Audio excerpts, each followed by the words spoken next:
খুবই ক্লান্ত লাগছে আজকে তার ভুলের জন্য আজকে এতটুক তাই না এই পর্যায়ে মানুষ কেন আসছে মানুষ কেন খেপলো আর এখানে কেন আসলো মানুষ এক সময় তো এখানে আসতে পারতো না আজকে তার বাড়ি এমন চুষাত কেন কিসের জন্য ভাইয়া তার কর্মফলের জন্য তার এই অবস্থা আজকে যে আমার অজান্তে এখানে একটা মসজিদ হলে ভালো আবার একটা পাবলিক টয়লেট আমি পরশু থেকে এখানে আসি পরশু যখন আমরা সবাই যখন এখানে ঢুকতে দিতে চাচ্ছিল না সেনাবাহিনী তখন থেকেই 6টার সময় যখন আমরা আসছিলাম ঢুকার পরে থেকে আমরা প্লেগুলো এই সাইডে এই পাশে ভাঙলাম তখন রাত 10টার পর গাড়ি আসলো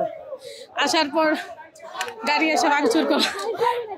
সে কারণে এটা শয়তানই তো থাকতো ভালো মানুষ থাকতো নাকি ভালো মানুষ এতদিন ছিল না এখন আসছে জনগণ ভালো মানুষ দেখে তো আসছে আর এতদিন যারা ছিল তারা শয়তান না পশু নামের জানোয়ার মানুষগুলো এখানে থাকতো সেটা আপনিও জানেন আমিও জানি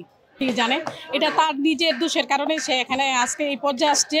আজকে তার নিজের পতন নিজেই সে নিয়ে আসছে ভাই এখানে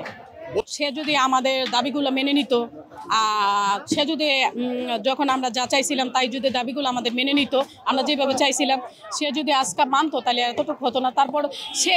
যাই কিছু হয়েছে অনুতপ্ত হইতে পারতো একটা বাবা বলা এত সুযোগ ঢুকুক না আচ্ছা ভাই ঢুকুক দেখেন আরো 100 বছরে ঢুকতে পারে কি না ঢুকুক ভাই শোনেন একটা কথা বলি আমরা সামনেও ছিলাম আগামী তো থাকবো আমাদের ভাই বোন রক্ত দিয়েছে আমরাও দরকার হলে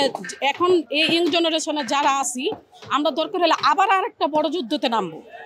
এই যুদ্ধ না ইভেন আবার একটা বড় যুদ্ধ করতে চাচ্ছি আমাদের এত অস্ত্র নাই কিন্তু আমাদের উপরে আমরা জনগণ আছি আর আল্লাহ আছে তাছাড়া আমাদের সহায়তা করার কেউ নাই ভাইয়া একটা ভুল করেছে উনি এখন বাইরে থেকে একটাই কাজ করার উচিত ছিল আমাদের কাছে অনুতপ্ত দেশবাসীর কাছে ক্ষমা চাওয়ার দরকার ছিল উনি লাইফে আসার দরকার ছিল না ভাইয়া বলি আইন যদি সবার জন্য সমান হতো তাহলে উনি আইন সমান রাখে নাই তাহলে এখন কেন আইন সমান হবে তাদের চেলাপেলা একটারও কোনো বিচার হয়নি তারা এই দেশেই ছিল তারপর তারা এখনো কই তাদের লোক আইন যদি সমান হতো আমি কিছুদিন আগে দেখেন আমার বয়স বেশি না তারপর আমি বলি আমার যে বয়সের থেকে আমি দেখে আসছি বিরোধী দলের মানুষগুলোকে হাতে মধ্যে হ্যান্ডকাপ পরাতো কত কিছু করতো কত নির্যাতন করতো কিন্তু তাদের দল এখনও দেখি নাই তাদের হাতে হ্যান্ডকাপ পরাইতে মানে অনেক কিছু কী বলবো ভাই বললে শেষ হবে না আর যদি সবার জন্য সমান হয় তাহলে আমরা তো বিচার পাই নাই ন্যায্য বিচার পাইছি আমরা পাই নাই আমাদের এত ভাই বোনগুলা গুল্লি খাইলো রাস্তাঘাটে এখন তারা ভিক্ষা করতেছে তাদের কোনো ইয়া নাই ভাই কিছু বলার মতো নাই সেটা আপনিও জানেন জনগণও জানে আজকে এত ক্ষিপ্ত হয়ে মানুষ এখানে আসছে কেন কিসের জন্য আসছে মানুষ ক্ষিপ্ত হয়ে গেছে দেশের মানুষ আর সে যদি আসতে চায় ভাই মানুষ যখন অন্যায় করে ভুল স্বীকার করে সে অডিও বার্তার মধ্যে তার ভুল স্বীকার করতে পারতো সে লাইফে কিসের জন্য আসবে তারেক জিয়া রহমান যখন এই বিরোধী দলের যখন দেখলাম ওই যে কি তারেক রহমান নাকি তারেক জিয়া হ্যাঁ